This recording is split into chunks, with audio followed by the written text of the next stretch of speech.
Hi, Dave Weiss here from AMoKArts and Beware of Artists. Hey, today I just wanted to share a little tutorial I put together. This is about how to make a repeating image in Photoshop. If you ever look at fabric or wrapping paper and you see those images that just sort of spread all over the page, I figured out a way to do that and I wanted to share it with you today.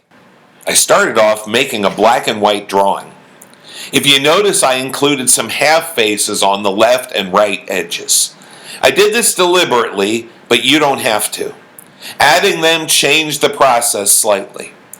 After I finished the drawing, I took it to my flatbed scanner and scanned the drawing. I then made the background transparent and painted it in Photoshop.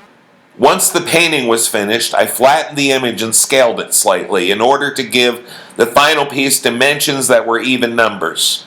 When I got to this point, I saved a copy of my finished piece before working out the next step. Next, I found the middle of the piece, placed a guide across the center, and using my rectangular marquee tool, I cut the piece in half horizontally and pasted the cut piece back onto the drawing board. From there, I reversed the order, placing the bottom piece on the top and the top piece on the bottom, and merged the layers, making this layer one piece.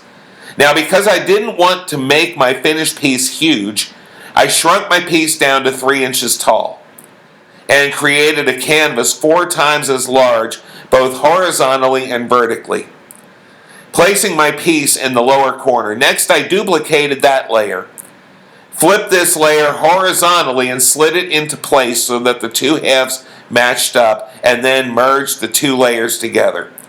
Once this was finished, I had the building block that I continued stacking. Using this method, you can create an infinitely large piece, and the pattern will repeat over and over and over and over again.